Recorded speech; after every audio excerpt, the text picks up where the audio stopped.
Très bien. Bonjour à tous, nous voici réunis à nouveau pour une audition dans le cadre des travaux de notre mission d'information dont le titre est Création, diffusion et acquisition des connaissances.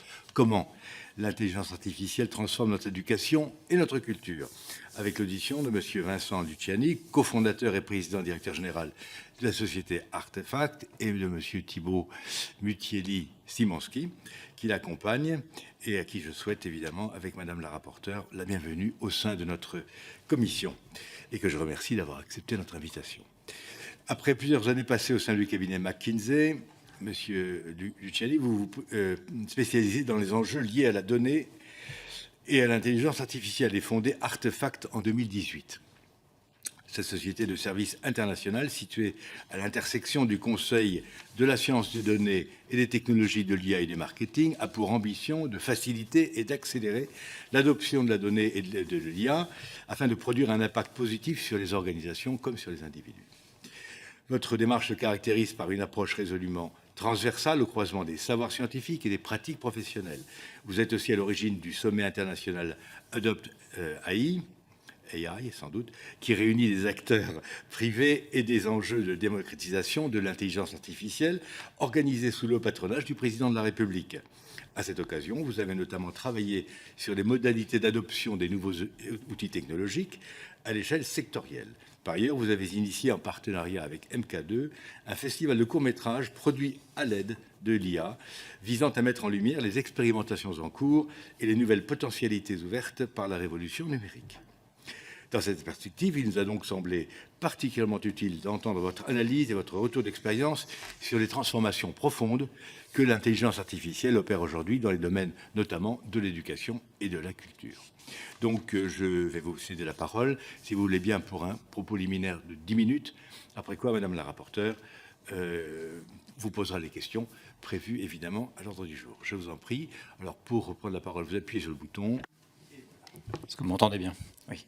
Monsieur le Président, Madame la rapporteure, Monsieur, Madame les parlementaires qui nous suivent à distance, écoutez, c'est un plaisir d'être là et un vrai bonheur d'être entendu sur ce thème qui me paraît vraiment crucial et important, notamment pour notre future génération. Comme vous l'avez mentionné, moi je suis un observateur attentif du marché de l'intelligence artificielle puisque j'en ai fait mon métier depuis maintenant 12 ans. Je suis moi-même utilisateur très poussé, j'utilise une dizaine d'outils d'IA quotidiennement. Et voilà, vous l'avez mentionné, Artefact, donc on accompagne des entreprises et donc j'observe vraiment avec un œil attentif l'évolution du marché du travail parce qu'on accompagne les moyennes, grandes entreprises, on va dire, en France et à l'étranger. On embauche beaucoup de jeunes qui ont entre 25 et 30 ans. La moyenne d'âge chez Artefact, ça doit être 27 ans. On a à peu près 2000 collaborateurs. Donc, on voit vraiment l'évolution aussi de la demande du marché du travail pour les jeunes embauchés. On a monté une école aussi chez Artefact. On a formé à distance et en présentiel plus de 100 000 collaborateurs cette année.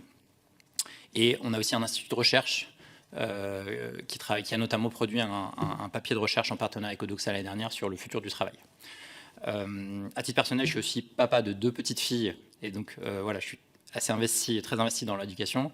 Et je suis marié. Ma femme est conservatrice du patrimoine. Donc je suis très, je suis observateur attentif à titre personnel. Voilà.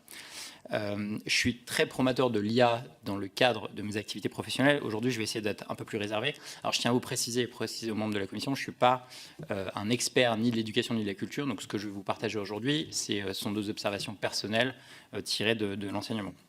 Alors, je voudrais commencer par dire que l'IA constitue une rupture, notamment pour l'éducation, parce que c'est une rupture cognitive. Si on fait l'évolution de ce qui s'est passé dans les révolutions industrielles précédentes, on a automatisé finalement les bras, les muscles, la force. Aujourd'hui, on vient automatiser toute ou partie du raisonnement cognitif. Ça touche particulièrement l'éducation parce que l'IA générative est basée sur ce qu'on appelle les larges langages modèles, donc les grands modèles de données, qui sont construits sur finalement la syntaxe, le vocabulaire, et donc qui ont développé des capacités pour produire du texte. Et donc, effectivement, ça touche une énorme partie de l'éducation. Ce qu'on a aussi découvert dans les modèles, c'est une capacité de raisonnement. Je dois dire qu'au départ, les modèles n'ont pas été construits pour raisonner. Ça a été une conséquence, une découverte. On parle de la découverte du cognitif. Les chercheurs eux-mêmes qui ont produit ces modèles ont été surpris de la puissance de raisonnement de ces modèles. Et aujourd'hui, ces modèles sont capables de raisonner. On estime qu'ils ont un QI, quand ils passent le test du QI, vous devez le savoir, de plus de 140 aujourd'hui. Voilà. Et donc on peut se poser un certain nombre de questions. À quoi bon apprendre finalement si la machine sait déjà tout? Qu'est-ce qu'il faut apprendre? Parce que vous le savez, il y a une statistique de l'OCDE qui a beaucoup circulé. L'obsolescence aujourd'hui des compétences est estimée à 2 ans en moyenne. Il y a une cinquantaine d'années, c'était 30 ans. Donc il y a une obsolescence des compétences et on le voit, nous, quotidiennement. Quel est le rôle du professeur, finalement, quand les élèves peuvent le contredire? Et comment incarner, finalement, une posture au sein d'un établissement, sur une classe? Quelle méthode d'évaluation? Parce qu'effectivement, on est en droit de se dire que si tous les outils peuvent répondre aux questions, comment est-ce qu'on va faire pour interroger les élèves demain? Et finalement, quel est le rôle de l'école, qui historiquement est un lieu de transmission de connaissances? Et donc, je comprends tout à fait l'intérêt de cette commission. Alors, je veux tout de suite vous donner mon point de vue.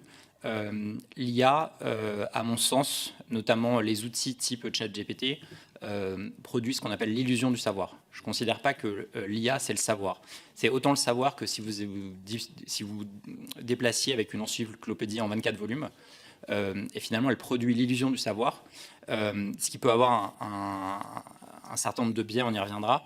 Selon moi, le savoir étant, quand je regarde dans la définition du Larousse, ça nécessite un travail et un effort. Le fait d'avoir accès à une connaissance ne constitue pas un savoir. C'est important de le constituer. D'ailleurs, on a montré, il y a eu pas mal d'études, qu'on montre que quand on donne de l'intelligence artificielle à, par exemple, des développeurs et qu'on leur fait passer des tests, ils sont brillants pendant le test. Si on retire l'IA, quelques minutes après, ils ne savent plus rien faire. Et donc, on a finalement une illusion. Il n'y a pas d'autre mot. Et donc, il peut être amplifié par des phénomènes qui ont été très documentés, par exemple, par des chercheurs en sciences cognitives, comme le phénomène Dunning-Kruger. On a l'impression de tout savoir, alors qu'en fait, on ne sait rien. Et donc, il faut faire attention. Ça peut amener un certain nombre de biais. Je vois 2 types de biais. Le premier, c'est une perte de capacité cognitive. C'est-à-dire qu'en fait, à force d'utiliser ces outils, on en perd finalement des capacités importantes comme la mémoire, la capacité de raisonnement profond, une capacité d'abstraction, une capacité de comparer finalement avec un esprit critique des résultats. Et le deuxième biais qui est important pour moi, c'est la perte du sens de l'effort. Finalement, comme je l'ai partagé, apprendre, finalement, ça nécessite de travailler avec effort. Et je pense qu'en fait, un des risques de l'IA, c'est de perdre le sens de l'effort. En revanche, bien utilisé, je pense que l'IA constitue un outil très puissant qu'il va falloir, et donc on pourrait y revenir, finalement adapter en fonction des différents âges et des maturités des élèves. Je pense qu'il faut voir bien au-delà de ChatGPT. C'est-à-dire qu'en fait, le grand public a l'impression que finalement cet outil se résume à un questionnement-réponse. Aujourd'hui, je pense que c'est bien au-delà. Alors, j'y vois une vraie valeur pour le tutorat à domicile. Finalement, on s'aperçoit que quand on accompagne via un mentorat, les élèves progressent énormément. Alors, rien ne remplacera une session de mentorat avec une personne physique. Néanmoins, comme vous le savez, il y a une immense inégalité pour certains élèves qui ne disposent pas soit des capacités financières, soit du temps des parents pour faire ça. Et donc là, il n'y a pas eu de retour, donc il faut le piloter via des études, mais je considère que c'est une source d'opportunités très importante, notamment pour les lycées et les études plus poussées, pour pouvoir finalement réduire ces inégalités et pour pouvoir travailler soi-même via, finalement, c'est très facile de générer des quiz ou des questionnaires pour améliorer la connaissance d'un domaine. L'autre aspect que je vois, c'est développer des nouvelles compétences. Aujourd'hui, il y a une révolution qui est en train de se passer dans le monde du code ou du coding, où finalement, on pouvait coder à partir de 20 ans ou 22 ans. Il fallait déjà un savoir-faire assez puissant. Aujourd'hui, moi, avec mes enfants, on apprend à coder avec ce qu'on appelle du vibe coding. On peut développer ces compétences à des très jeunes âges. Et donc, pour moi, je ne vois pas l'IA comme une source de remplacement finalement d'un savoir-faire existant, mais plutôt comme une capacité de développer des nouvelles compétences. Je pense notamment donc au code, qui est très important. Je pense au domaine artistique. On peut beaucoup plus facilement apprendre à jouer de la musique, on peut beaucoup plus facilement apprendre des langues, ou encore les langues étrangères. L'enseignement sur les langues étrangères à l'éducation nationale n'est pas bon. Je considère qu'on est très en retard par rapport à d'autres pays. Et donc, ça serait peut-être une solution pour apprendre plus facilement des langues avec quelque chose de plus intuitif. J'y vois aussi des opportunités très concrètes pour les enseignants, il y a un rapport qui est sorti récemment et qui consacre qu'une heure sur 2 de leur travail à enseigner. L'idée, ça serait de leur libérer du temps pour qu'ils puissent enseigner. Donc le Graal, ça serait finalement de corriger les copies automatiques, on n'y est pas encore, mais il y a un certain nombre de choses qui peuvent être intéressantes pour les enseignants, pour animer des cours, pour par exemple proposer des exposés, pour personnaliser par exemple des exercices si vous avez des enfants qui sont plus en avance, faire des exercices plus difficiles, d'autres un peu plus en retard, comment adapter les exercices, ça c'est quelque chose que je considère étant très importante. Et il y a une valeur évidente pour l'administration. On parle pas beaucoup, mais Artefact est spécialisé là-dedans, donc j'étais obligé d'en parler. Gérer des dossiers de mutation, par exemple, qui peuvent être très chronophages. Simplifier, guider Parcoursup, qui est une source de stress à la fois pour les enseignants, pour les enfants, pour les parents d'élèves. Et donc ça, je pense qu'il y aurait des cas d'application très forts. Mon point de vue là-dessus, c'est qu'il faut faire un principe de progressivité. Il ne faut pas le faire trop tôt et pas n'importe comment. Je considère qu'en primaire, il faut tabler sur les fondamentaux. Les classements à la fois Teams et PISA en France sont catastrophiques. Il faut à tout prix renforcer les mathématiques. Dans un monde qui va être de plus en plus technologique, la meilleure chance qu'on puisse donner à nos enfants, c'est d'en faire des stars en maths. Il faut à tout prix renforcer les mathématiques et développer ces compétences qui me semblent cruciales pour le futur. Si on sait faire des maths, finalement, on pourra interagir avec des machines et développer un raisonnement abstrait, développer la capacité de raisonnement dont on parlait tout à l'heure. Et donc, ça me paraît essentiel. En même temps que des soft skills, ce qu'on appelle les soft skills donc en français, donc c'est des matières, on va dire, plus vivantes ou interdisciplinaires. Par exemple, travailler l'oral, qui est moins travaillé que, par exemple, dans les établissements anglo-saxons, via des pièces de théâtre, du travail en groupe, des exposés qui me paraît important de renforcer à l'heure où en fait l'IA va finalement automatiser des tâches. On se rend compte, et nous on le voit tous les jours dans notre métier, que en fait, ce qui va rester, c'est plutôt une capacité d'orchestration, de communication, de dialogue, et qui me paraît essentiel de développer. Un peu plus tard, je pense qu'au collège et au lycée, on peut beaucoup plus confronter les élèves de l'IA via des expériences en classe, et puis on peut mettre en place des tutorats. Donc là, un bon exemple, c'est ce que fait la Chine aujourd'hui, qui a accéléré énormément sur la création de ces plateformes. Alors, en fait, selon moi, il y a des tas d'avantages à construire des plateformes, parce que notamment, on va pouvoir empêcher le copier-coller. Des études ont montré qu'en fait, si on enlève le copier-coller, les élèves retiennent beaucoup plus les informations parce qu'ils vont poser des questions et réécrire eux-mêmes et se réapproprier le contenu que finalement si on fait du copier-coller. Donc parmi les choses à faire sur ces plateformes, c'est enlever le copier-coller, mettre en place un mode un peu ce qu'a fait OpenAI avec le mode Study and Learn, où en fait vous pouvez questionner une leçon. Et donc ces plateformes peuvent incorporer des principes pédagogiques et ça me semble essentiel qu'on puisse les développer dès le collège et dès le lycée. Voilà. Dans les cycles supérieurs, ce qui est important avec l'IA, c'est pas d'apprendre l'IA, c'est d'apprendre ce qu'a fait la Chine, ce qu'on appelle les programmes IA+, IA plus santé, IA plus marketing. Et en fait, on va comprendre que c'est la capacité interdisciplinaire qui va être hyper importante de développer. Le président de la République l'évoquait il y a quelques années. Finalement, ce qui va être important, c'est de développer des masters spécialisés avec de l'IA en plus des disciplines importantes. Voilà. Le rôle de l'enseignant me paraît irremplaçable. Mais il va être transformé. Je pense que c'est important, rien ne remplace un très bon professeur. Et en fait, on le voit, il y a des études qui sont sorties récemment qui montrent qu'en fait, il y a un écart incroyable quand le professeur est jugé comme étant un bon professeur par rapport à un mauvais professeur. En revanche, on va pouvoir l'augmenter. Par exemple, on va élargir son champ avec des nouveaux outils. Il va pouvoir construire des nouveaux exercices et automatiser un certain nombre de tâches avec, voilà, peut-être demain, via ces plateformes, la capacité d'automatiser le compte-rendu et la rédaction des copies. Voilà. En conclusion, je considère que c'est une révolution qui est importante, qu'il faut à tout prix s'y attacher. La technique s'apprend très facilement. Donc l'enjeu, ce n'est pas tellement d'apprendre l'IA, c'est plutôt d'apprendre qu'est-ce que l'IA peut faire de plus. Je considère qu'il faut solidifier la base, c'est la priorité. Et après, il faut utiliser l'IA pour explorer des nouveaux domaines. J'ai mentionné le code. La balance me semble très positive, mais sans doute il y a un besoin de lancer une expérimentation à grande échelle. Aujourd'hui, on manque un peu de retour d'expérience sur ce que peut faire l'IA. Et donc, je serais favorable à lancer des expérimentations dans certains lycées ou dans certains collèges qui veulent faire le pas. Voilà, le potentiel est très gros. Il faut le mettre en place de façon séquentielle, avec une vraie réflexion sur finalement, en fonction de la maturité et la plasticité des cerveaux des enfants. Le bon parallèle, je terminerai là-dessus, sont les échecs. Il n'y a jamais eu un aussi bon niveau mondial aux échecs, ni autant de joueurs, que depuis que la machine bat l'homme dans tous les jeux possibles. En revanche, il y a eu un certain nombre de réflexions, et aujourd'hui, les joueurs d'échecs, finalement, participent à des communautés, s'entraînent via des robots, apprennent sur YouTube, et donc il y a toute cette espèce d'écosystème qui a été mis en place, et finalement, le résultat est très bon. Donc, la bataille n'est pas perdue. Finalement, ça reste intéressant de jouer aux échecs. Et voilà, je trouve que c'est une belle source d'inspiration. Voilà. Je vois que les 10 minutes sont passées. Alors, j'ai aussi un petit résumé sur la culture, mais je vais peut-être vous laisser pour poser des questions et je vais répondre au fur et à mesure. Voilà. Très bien. Merci beaucoup pour ce propos liminaire. Je passe la parole à Madame le rapporteur. Merci, Monsieur le Président. Merci pour vos développements. Et effectivement, on aura l'occasion de revenir sur la culture. Mais je voulais revenir sur ce que vous disiez. L'IA est une rupture cognitive. On fait la différence entre l'IA générative et puis l'IA d'avant. Vous avez parlé du raisonnement dont serait dotée aujourd'hui l'IA.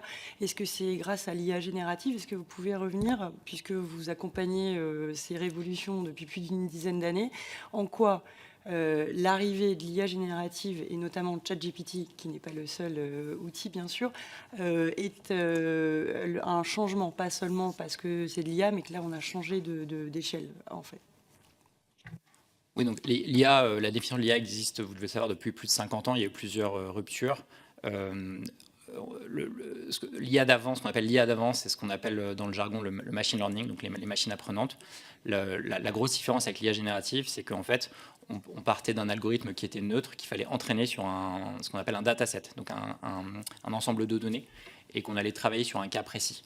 La différence avec l'IA générative, c'est qu'elles embarquent de la connaissance du fait qu'elles ont été pré-entraînées sur à peu près aujourd'hui ce qu'on considère étant tout le corpus de textes, de vidéos disponibles. Et donc, elles embarquent de la connaissance qui est préfabriquée. Et donc, on considère que c'est une rupture importante parce qu'il y a un certain nombre de cas qu'on ne pouvait pas du tout faire avant. Donc, moi, quand j'ai commencé mon métier, on était incapable de construire, de laisser une machine construire du texte. Quand on faisait des chatbots, par exemple, il fallait écrire la réponse. Là, aujourd'hui, à la main. Et finalement, l'IA venait choisir la meilleure réponse par rapport à la question qui était posée. Là, aujourd'hui, l'IA est capable de produire du texte complètement sans avoir été préconçu, si vous voulez. Donc, c'est vraiment une rupture très importante. Et donc, il y a deux types de modèles d'IA aujourd'hui.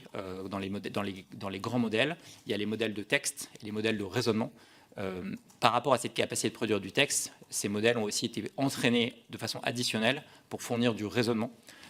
Et donc, en fait, la façon dont on a fait ça, c'est qu'on a payé des chercheurs et des spécialistes pour améliorer la qualité des données pour un raisonnement poussé.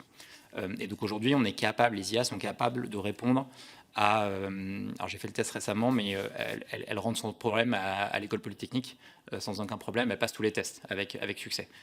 Et sur des questions qui n'ont pas été posées précédemment. Donc, elles sont aussi capables de généraliser, de faire d'un raisonnement déductif ou inductif et d'aller produire du nouveau contenu. Voilà. Elles ne passent pas aujourd'hui la barre postdoc.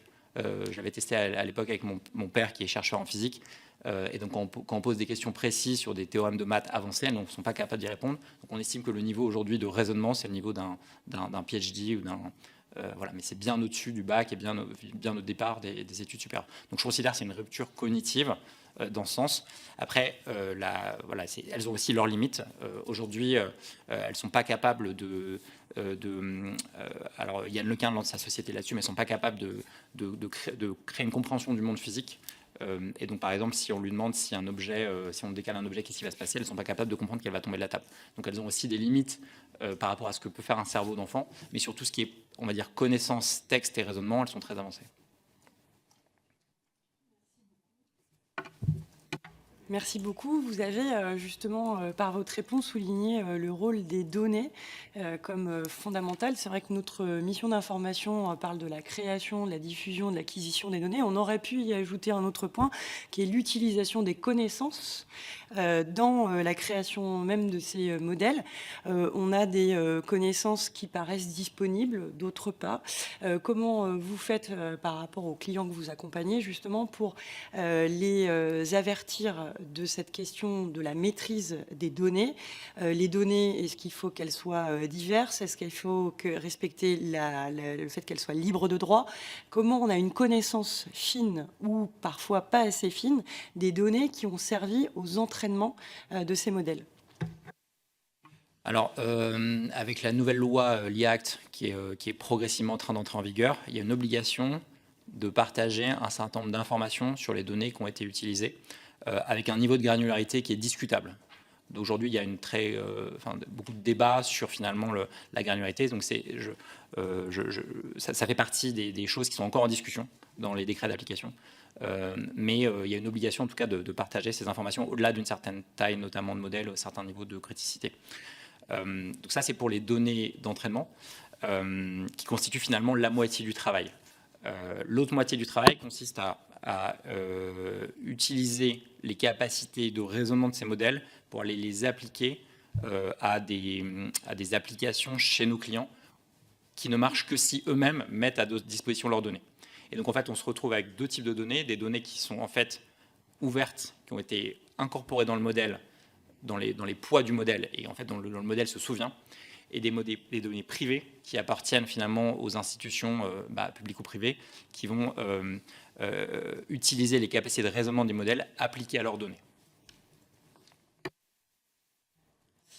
Vous avez raison de souligner que l'IA-Act a encore à être affiné. La granularité, on a souvent un débat entre, d'un côté, des ayants droit sur des données qui voudraient que chacune des données utilisées pour les modèles soit de manière transparente, que ça fasse l'objet d'une information. Et de l'autre côté, vous avez les entraîneurs, enfin on va dire les développeurs de modèles d'IA qui disent « Attendez, moi si je dois livrer chacune des données qui m'a servi, peut-être que ça va à l'encontre même de mon secret des affaires. » Comment aujourd'hui vous sentez, vous, en tant que conseil, appliquer, on va dire, une sécurisation pour vos clients? J'ai bien compris que d'un côté, on a la phase d'entraînement et de l'autre côté, on va avoir la phase d'utilisation avec des données propres. Mais comment garantissez-vous à vos clients que les modèles qu'ils utilisent ne vont pas forcément, ils ne vont pas se retrouver en insécurisation juridique parce qu'on va leur dire vous avez utilisé un modèle qui est contesté parce qu'il a utilisé des données qui étaient soit fausses, soit qui étaient soumises à des droits d'auteur. Comment les rassurer ou les rendre encore plus exigeants là-dessus? C'est une bonne question. Aujourd'hui, il n'y a pas de réponse parfaite. Nos clients, au départ, avaient une grosse réserve, notamment sur ce sujet. Et finalement, il y a une telle accélération, une telle pression de la part des concurrents, de la part finalement de l'entreprise elle-même, de la part des collaborateurs, qu'il y a en fait une fuite en avant sur ces sujets. Il y a alors dans les défis et dans les questions que nos clients se posent, celle-ci en fait partie, mais il y en a beaucoup d'autres. Donc pour les lister, il y a des risques de sécurité de leurs propres données, parce que vous avez mentionné finalement un mésusage de la donnée d'entraînement qui pourrait leur retomber finalement, mais quelque part ils sont en deuxième rempart derrière les sociétés elles-mêmes. Et donc, ils se protègent aussi derrière les contrats qu'ils ont avec les propres sociétés. C'est-à-dire que Mistral, OpenAI, Anthropic s'engagent finalement, à titre d'exemple, je sais qu'OpenAI s'engage à payer les frais d'avocat, par exemple, si leurs propres clients sont attaqués. Mais donc, les craintes des clients sont plutôt les fuites de leurs propres données, des risques de réputation, parce qu'en fait, on sait que ces IA peuvent faire des erreurs, et donc le risque de réputation fait très peur à nos clients. Il y a eu des affaires comme ça où des compagnies aériennes ont remboursé des billets qu'elles n'auraient pas dû rembourser, par exemple, suite à une mauvaise interprétation de l'IA sur les conditions de remboursement. Il y a je crois que c'est American Airlines qui a remboursé un billet qu'elle n'aurait pas dû, et donc ça fait un esclandre. Il y a aussi, il y a des risques souverains. Donc finalement, ils ont aussi peur finalement que via ces sociétés qui sont pour la plupart américaines et l'impact du Cloud Act, leurs données puissent être réclamées par le gouvernement américain. On va aussi avoir alors pas des risques, mais plutôt des risques économiques liés au fait qu'en fait, ils sont en situation de monopole et donc pas toujours d'alternative, et donc problème finalement de dépendance économique. Donc finalement, voilà, il y a dans tous ces risques, le risque finalement de la mauvaise utilisation du données d'entraînement d'un modèle, c'est dans le top 20 des risques, mais c'est pas le premier qui ressort, pour être franc. Merci beaucoup. Pour passer à l'éducation, vous avez parlé de l'illusion du savoir, et puis vous avez parlé aussi d'un autre, on va dire d'un autre mauvais côté, c'est peut-être la perte du sens de l'effort.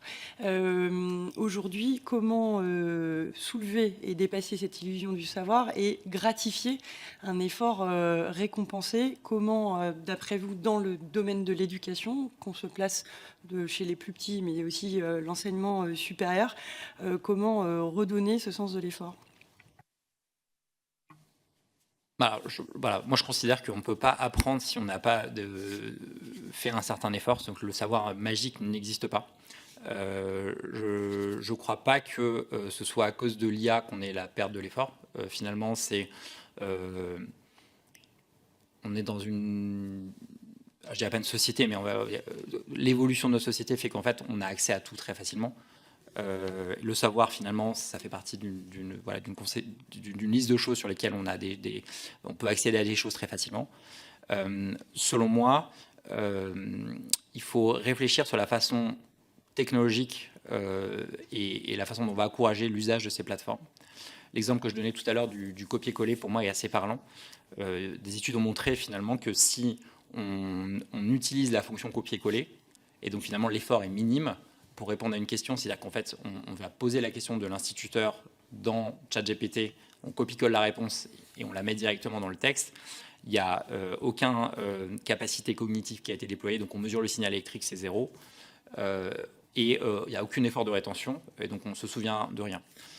Si on utilise l'IA, pas dans cette fonction-là, mais finalement, on vient, alors beaucoup de plateformes le proposent, mais on vient télécharger le contenu du professeur, et demander à l'IA, par exemple, de nous fabriquer un questionnaire, de tester nos connaissances, de nous relire nos réponses sur des questions précises, alors là, finalement, on n'est pas du tout dans cette logique de délégation cognitive, on est vraiment dans une logique d'augmentation, où en fait, l'IA joue le rôle quasiment d'un professeur.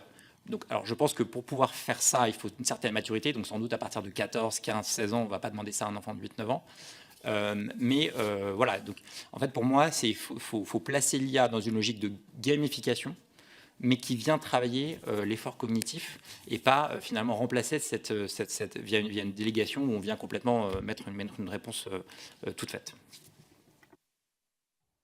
Par l'exemple que vous donnez, notamment du copier-coller, qui n'est pas né avec l'IA, mais qu'on a utilisé aussi avec d'autres outils de traitement de texte, par exemple, est-ce que ça conduirait à ce qu'on ne note plus le résultat final, mais qu'on note le raisonnement et les échanges qu'il y a eu entre l'utilisateur de l'IA et les réponses de ce que cet agent conversationnel lui a donné? Alors, sur la question des notes, déjà, il y a des solutions techniques. C'est-à-dire qu'en fait, si on encourage le développement de plateformes numériques sur lesquelles on empêche le copier-coller, on peut par exemple décider que l'enseignant puisse avoir accès aux historiques de production du contenu. Et donc, on est capable de voir finalement qu'il y a un élève qui a travaillé, qui a fait de l'effort, qui est revenu en arrière, qui a rédigé les choses. Et en fait, voir accès à l'historique, c'est tout bête, mais ça permet de voir, de décomposer comment l'enfant a raisonné. Donc ça permet finalement de valider l'effort et donc quelque part de mettre une note. Je pense qu'on peut continuer à mettre des notes sur les devoirs à l'école dès lors qu'on n'a pas accès à l'informatique. Donc il faut à tout prix ne laisser aucun portable traîner, aucun accès à l'informatique. Et alors on peut quand même continuer à évaluer sur un support écrit, il n'y a pas de problème.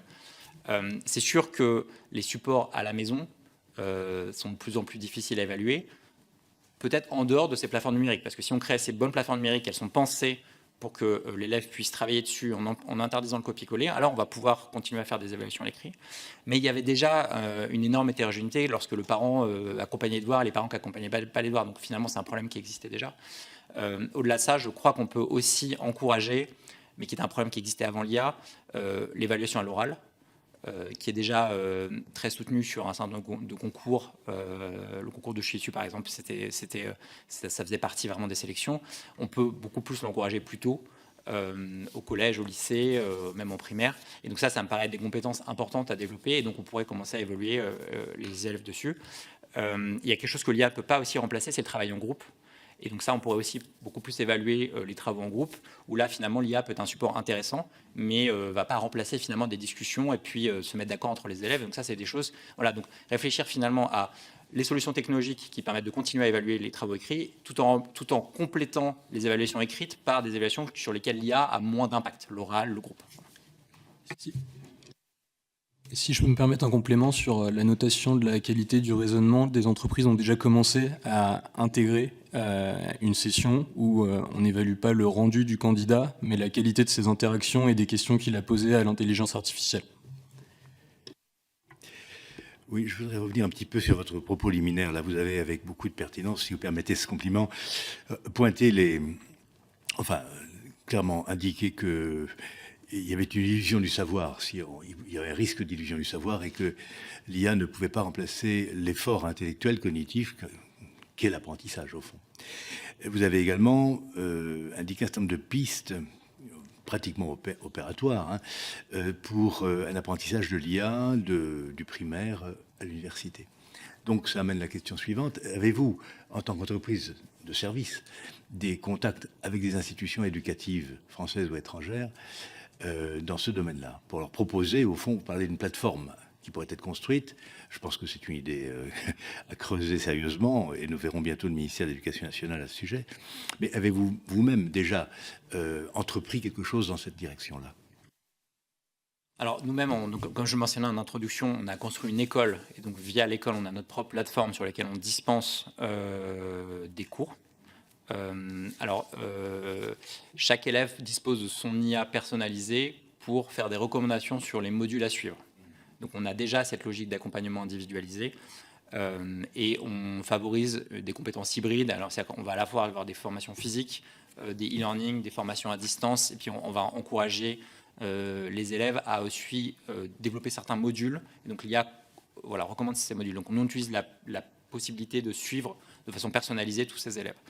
À titre professionnel, on accompagne aussi certains États dans les pays du Golfe, qui sont aussi très, je pense, en avance sur cette logique. Donc je pense aux Émirats arabes unis ou l'Arabie saoudite, qui développent un programme très poussé et très en avance sur l'éducation. Un rapport qui est sorti de Microsoft la semaine dernière indiquait les Émirats arabes unis comme étant les premiers à utiliser l'IA dans le monde. Il y a plus de 64% des Émiratis, de la population des Émirats arabes unis qui utilisent l'IA. Et je dois noter que la France était très bien classée. Elle était, je crois, 4e ou 5e de mémoire, bien avant les États-Unis, en termes d'usage de l'IA individuel par les citoyens. Voilà.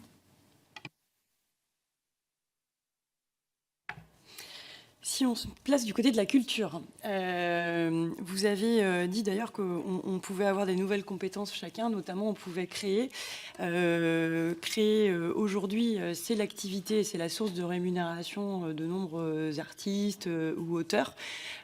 Comment on peut encore reconnaître l'originalité dans les œuvres? Comment vous voyez de votre point de vue artefact la répartition de ce qui est la touche créative? Est-ce qu'on peut être tous créateurs demain? Et si il est possible encore d'en consacrer le vrai essence humaine, comment on va pouvoir considérer que ce qui est un contenu qui sort d'un agent qui nous permet de créer de la musique, de la vidéo, de l'image, à partir de quand on reste un créateur? Alors moi là-dessus j'ai un point de vue assez clair, c'est qu'on ne dissocie pas la création artistique de l'auteur. Je ne considère pas que les IA puissent créer des œuvres ou de la culture. Pour moi, tout ce qui est issu des plateformes qui permettent de faire du contenu, c'est pas de l'art, c'est finalement quelque chose qui s'assimile à la production des réseaux sociaux. Aujourd'hui, je peux faire des vidéos très facilement sur TikTok ou sur n'importe quelle plateforme. Je ne considère pas que c'est de l'art parce que c'est une vidéo. Et sur des plateformes type Suno, aujourd'hui, on peut fabriquer de la musique. Automatiquement, je ne considère pas que c'est de l'art. Je considère que c'est une production qui est quelque chose du même niveau qu'une photo sur Instagram. Donc, il faut vraiment distinguer, je crois, les artistes qui vont utiliser l'IA, Alors, il faut savoir que dans le domaine du cinéma, les gens utilisent l'IA depuis quasiment 10 ou 15 ans déjà pour faire du traitement du signal. C'est-à-dire que quand vous enregistrez quelque chose et que vous avez une bande sonore derrière, c'est une intelligence artificielle qui vient filtrer le son. Et donc là, en fait, cette industrie est vraiment habituée à avoir des révolutions technologiques successives.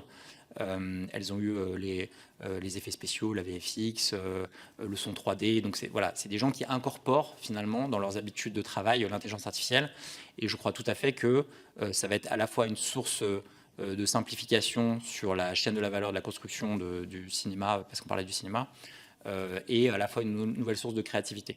En revanche, je considère que tout le contenu, donc aujourd'hui, sur Spotify ou Deezer, on estime que, alors dans votre question, il y a marqué 18%, on estime qu'aujourd'hui c'est plutôt 30% du contenu qui est créé par des intelligences artificielles. Voilà, pour moi, et d'ailleurs les plateformes sont assez d'accord parce qu'elles le nettoient régulièrement, c'est du contenu qui, alors c'est pas qu'il vaut zéro, enfin il vaut zéro, si, il vaut zéro parce que le coût de production vaut zéro, l'effort vaut zéro, donc il n'y a aucun effort artistique, il n'y a pas d'évolution. Donc voilà, je considère qu'on ne dissocie pas l'art de l'artiste, mais qu'en revanche, il faut laisser l'artiste pouvoir s'exprimer avec les nouveaux outils dont l'IA fait partie. Vous avez parlé beaucoup d'expérimentation. Il y a je sais pas si un projet, je ne sais pas si c'est une expérimentation, mais qui est les communs numériques auxquels vous prenez part avec la BNF, mais aussi l'INA. C'est très important, justement, cette notion de commun numérique. Comment on les identifie? Est-ce que vous pouvez nous parler de ce projet et les leviers et éventuellement les contraintes que vous rencontrez dedans? Et donc on a été soutenu par la BPI et voilà, France 2030 qui nous accompagnait là-dessus. Donc c'est un projet qu'on a soutenu avec l'entreprise Mistral et l'entreprise Giscard qui a remporté voilà, l'appel à projet des communs numériques. Donc on a décidé de s'associer avec la BNF notamment. L'idée était de produire des modèles plus petits, plus sobres en langue française qui soient des modèles open source. Donc le premier modèle sort dans quelques semaines. Donc on va sortir a priori un modèle plus adapté sur la langue française. Donc on a utilisé les données de la BNF qui étaient publiques, donc toutes les données, notamment texte, audiovisuel d'avant 1950, qui étaient en libre accès en accord avec la BNF. Et on a travaillé avec la société Ardian aussi, qui nous a donné accès à 50 000 rapports PDF de sociétés cotées ou non cotées pour améliorer la connaissance des modèles sur le domaine financier, notamment. Donc on va produire un peu deux grandes catégories de modèles, un modèle meilleur sur les données financières en open source et un meilleur modèle sur le français. Voilà, ces modèles seront disponibles a priori dans quelques semaines. Sur les langues notamment, donc vous parlez du français, on a cette ambition de voir dans les futurs modèles intégrer aussi une autre langue pour pas qu'elle disparaisse. Qu'est-ce que vous constatez dans vos observations au niveau international? Vous nous mentionnez à l'instant un moindre usage des Français des outils d'IA. Qu'est-ce que vous constatez aussi sur la puissance des langues et sur les entraînements ou sur la politique volontariste de certains pays de faire que leur contenu dans leur langue soit présent, et si oui, à quel prix, quoi? Alors, je mentionnais que les Français étaient plutôt actifs sur l'usage des IA. On est 4e pays qui utilise le plus les IA au monde. C'est étude Microsoft à vérifier, qui n'est pas parfaite évidemment, mais voilà. Alors, ces modèles ont été entraînés sur la base du contenu du web, sans biais, dans le sens elles n'ont pas surpondéré une langue par rapport à une autre. Et le web aujourd'hui est constitué à 90%. Le contenu du web est constitué à 90% de langue anglaise. Et donc en fait, ces modèles reflètent aujourd'hui finalement ce qu'il y a sur Internet. Et alors, il ne faut pas se satisfaire de ça.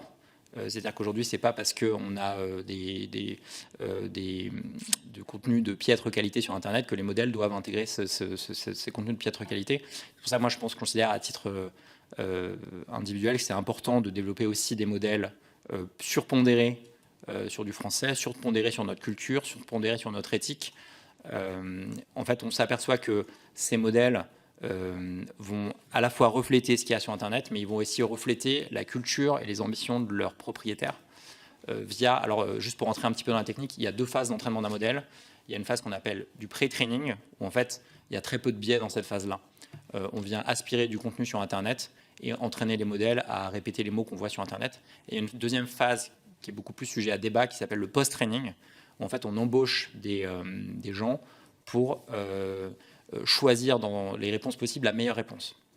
Et sur cette étape-là, en fait, il y a des biais vraiment forts qui arrivent parce que, en fait, en fonction des personnes que vous choisissez, vous allez avoir des gens qui vont préférer une réponse A ou une réponse B. Et donc, c'est important aussi d'avoir des efforts pour avoir des annotateurs français, en langue française, avec une culture, on va dire, française ou européenne, qui viennent aussi choisir des réponses sur des questions un peu sensibles. Donc là, on pense à l'actualité actuelle. Voilà, est-ce que c'est une bonne chose que Donald Trump s'autorise à envahir le Groenland? Oui, non. Alors je pense qu'en fonction des modèles, on n'aura pas la bonne réponse. Et donc c'est important d'avoir aussi ce type de modèle qui reflète potentiellement des meilleures réponses pour nous. Une dernière question, c'est sur l'interdisciplinarité. On peut regretter que parfois notre système éducatif français n'en le développe pas assez. Est-ce que justement l'IA est un potentiel pour consacrer un peu plus d'interdisciplinarité? C'est un potentiel immense. Nous, on l'observe tous les jours. C'est beaucoup plus simple d'aller creuser dans un domaine connexe quand on a accès à l'IA que quand on n'a pas accès à l'IA. Donc chez nous, on a des gens qui commencent à pouvoir traiter avec des juristes beaucoup plus facilement parce que l'IA leur débroussaille un peu le chemin. On a des gens qui n'avaient pas de capacité, je reprends mon exemple des développeurs, qui n'avaient pas de capacité à développer du code, qui peuvent commencer à craquer des premiers problèmes avec de code alors qu'ils n'ont jamais été formés sur du code. On peut penser dans la recherche, des médecins dans la santé qui ne sont pas des informaticiens qui vont pouvoir, avec leurs propres finalement mains, sans devoir demander l'aide de développeurs, tester des protocoles finalement via des applications numériques. Donc je crois que ce potentiel d'interdisciplinarité, il est immense. C'est quelque chose qui, à mon sens, a été très bien compris par la Chine qui développe tous ces programmes IA+, ça s'appelle plus parce que c'est IA plus santé, IA plus banque. Voilà, c'est quelque chose à développer selon moi dans tous les cursus, notamment dans les études supérieures, où en fait l'IA doit quelque part intégrer les modes de travail de la société de demain. Et donc c'est pas en apprenant finalement ce que c'est l'IA, mais c'est apprenant comment appliquer l'IA dans les nouveaux modèles. Donc moi je suis vraiment pour l'expérimentation appliquée dans des domaines déjà spécialisés comme la santé, la finance, le marketing ou la culture. Messieurs, merci beaucoup pour ces éclairages.